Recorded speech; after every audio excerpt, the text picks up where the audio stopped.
धपाधप पाय आपटत एक लेकरू घरी आलं, वस्तूंची फेकाफेकी करत घरामध्ये गेलं. आज तुमच्या घरात जर तुम्हाला काही मुलांना सल्ला द्यायचा असेल तर तो या ओळीमध्ये आहे असं मला वाटतं. तुम्ही नीट ऐका. आई आणि मुलाचा हा संवाद आहे की धपाधप पाय आपटत एक लेकरू घरी आलं, वस्तूंची फेकाफेकी करत घरामध्ये गेलं. तिने सांजेची वेळ, रात्र झाली नव्हती. आई अशीच देवासमोर दिवा लावित होती. जगासमोर जे चालत नव्हतं ते घरामध्ये मध्ये मात्र चाललं. बाहेर जे बोलता येत नव्हतं ते लेकरू आई समोर बोललं. म्हणाला, खोटारडी आहेस तू आई, खोट्या मार्गावर चाललीस, आजपर्यंत माझ्याशी तू खोटच बोललीस.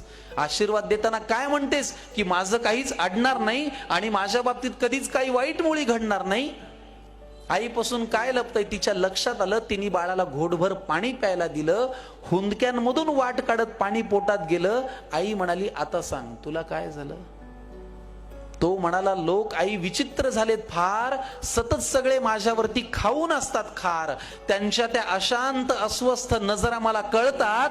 जाणवतं मला माझ्यावरती ते खूप खूप जळतात. बरं, माझ्याविषयी माझ्या माघारी बोलतात लोकांजवळ, मी पुढे जातोय ना माझा माझा, का पोटात यांच्या कळ.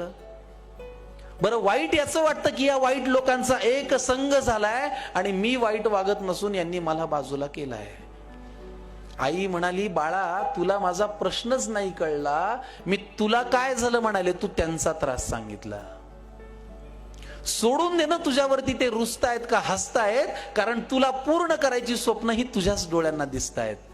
त्यामुळे तुझ्या अपयशाची लोक पाहतायत ती सगळी स्वप्ने खोटी कर. तुझ्या अपयशाची लोक पाहतायत ती सगळी स्वप्ने खोटी कर. दुसऱ्यांची रेघ पुसण्यापेक्षा तू स्वतःची मोठी कर. आणि हे केलंस तर तुझं खरंच काही अडणार नाही. आणि आई आजही तेच म्हणेल, माझ्या बाळाचं वाईट काही घडणार नाही. आईच्या तोंडी देवाचा साक्षात्कार घडला आणि तिने लावलेल्या दिव्याचा लख प्रकाश पडला. तिने लावलेल्या दिव्याचा लख प्रकाश पडला. तर मुद्दा हा की आज स्पर्धेमध्ये, इतक्या कॉम्पिटिशन मध्ये, एवढ्या हेवे दाव्यांमध्ये, एवढ्या इगोमध्ये, एवढ्या रुसव्या फुगव्यांमध्ये आज फक्त आपल्याला स्वतःची रेघ मोठी करण्याकडेच लक्ष द्यावं लागणार आहे.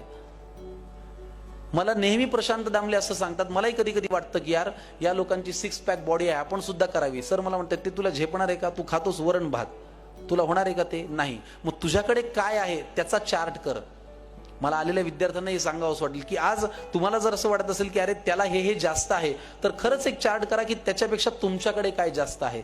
आणि मी जेव्हा त्या पारड्यामध्ये माझे वेगवेगळ्या गोष्टी लिहितो, माझा कुटुंबाचा आधार लिहितो, कविता लिहितो, अभिनय लिहितो, लेखन लिहितो, निवेदन लिहितो, तेव्हा असं मला वाटतं की चला 6 पॅक बॉडी नसली तरी आपण 6 वेगवेगळ्या अंगांनी प्रेक्षकांचं मनोरंजन करायचा प्रयत्न करू शकतो. आपल्याकडे काय आहे त्याचं ताऊन सुलाखून अभ्यास केला आणि सिंहावलोकन केलं तर आपण उद्या काय करू शकतो याचा अंदाज आपल्याला येऊ शकतो.